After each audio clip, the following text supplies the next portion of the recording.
Hello and welcome to this video. Here we'll be looking to find intersection of a straight line with circles. Alright, in some situations a straight line does cut a circle, and in some situations it's only tangent to it, and in some situations it doesn't touch it at all, so there is no intersection whatsoever. In this first example, we've been given the equation of a straight line and the equation of the circle. Notice that here the center of a circle is at 0 minus 0 comma 2. If you just don't see any code, imagine there is a minus 0 there inside the bracket. Alright, so the radius is square root of 29, but that's not important. What can we do about it? How can we solve simultaneous equations here? If you remember what we learned in chapter 3, and what we did there is solving simultaneous equations like this with substitution. So where you see the value of y there, we want to replace it with this y equation, y equals to x plus 5. Alright, so let's do that.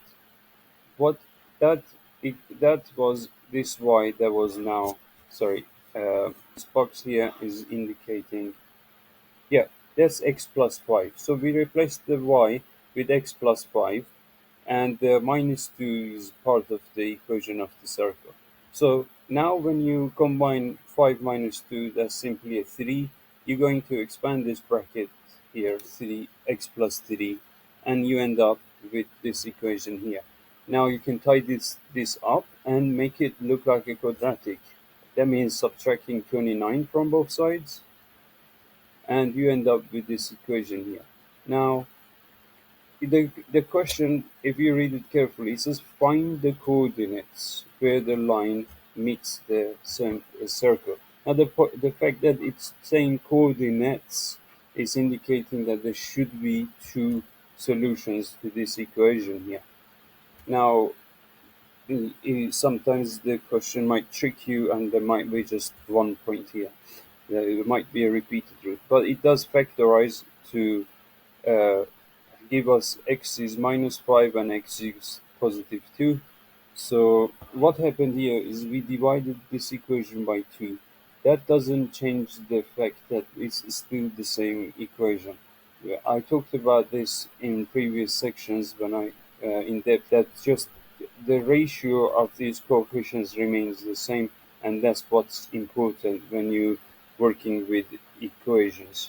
All right, the 0 here, it was divided by 0, and it was divided by 2, so that's why you don't see any change there.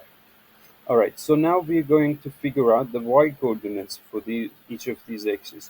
So you just simply use the simpler equation. The linear equation is much easier to figure out the y coordinates. You substitute the x's that we found there, and there you go. Now here's what the picture would look like. All right, so one of the coordinates is exactly on the x-axis. That's why the y value is 0, and the other one is up there. Okay. You don't have to draw a picture, but I'm just showing you for your information. In this next question, we've been asked to show that the line y equals to x minus 7 does not touch the circle. Alright, pay attention to the question. The fact that it's saying does not touch the circle is saying it's a situation like this picture I've put down the bottom here. So what does that mean? That means that we're still going to have to show that. Show that means use algebra to prove that this going to make this quadratic equation doesn't have a solution. So let's go through the working out. First, we're going to replace y with x minus 7. All right, so we turning this equation into a quadratic equation only in one variable, only in x variable. So once you expand the brackets, you end up with this expression here. You group like terms and tidy things up. Then you can subtract 33 from both sides so that it will be equal to 0. You can divide by 2 to simplify it. And finally, now here's the meet the problem. You remember when we talked about the discriminant and why was it important? Discriminant. What's the meaning of discriminant? Discriminant is the quadratic equation, the bit that it goes under the square root. So we're gonna use the quadratic formula and look at it. So we don't actually have to substitute all these values in the quadratic formula. What we mainly concerned with is the b square minus 4ac part.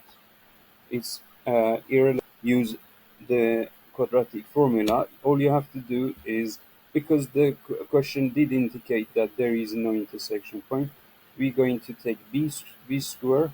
So basically substitute these values into the discriminant. So b square minus 4ac equals to minus 5 squared minus 4 lots of 1 times 10. So we have 25 minus 40. Now this is obviously minus a negative answer, minus 15. So you say discriminant is negative. Therefore, there is no solution to this equation. There is no solution. Hence, the two equations do not meet. Okay, hence the curve, the circle does not intersect the line, or the line doesn't intersect the circle. Okay,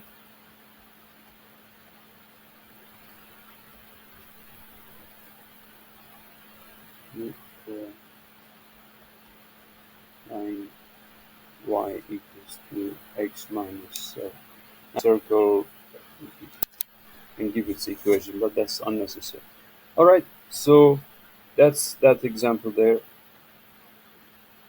Okay, so the this is the picture of that circle there, and the line doesn't meet it. Now the you could say the geometric implications of discriminant is that they don't intersect.